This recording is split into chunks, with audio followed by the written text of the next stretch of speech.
جبت شبس مال عبوري كله جمعته هنا، وراح اسوي تشربة شبس. هاي الشبسات.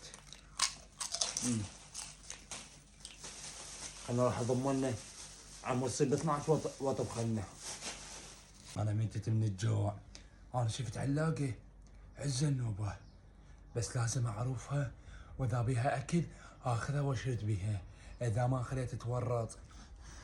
اي ما ضد دفنتها وما يدري بي هذا السنفور جاي يفتر علي ويراقب بيه، بس انا ما راح انام، راح البد وخلنا نشوف شو يسوي. واخيرا حصلناه.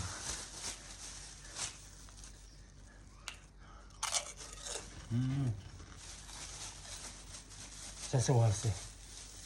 اروح اوزعه عن منطقة بثواب ذنوبة. قضيتك يا الحرامي تبوقني ليش؟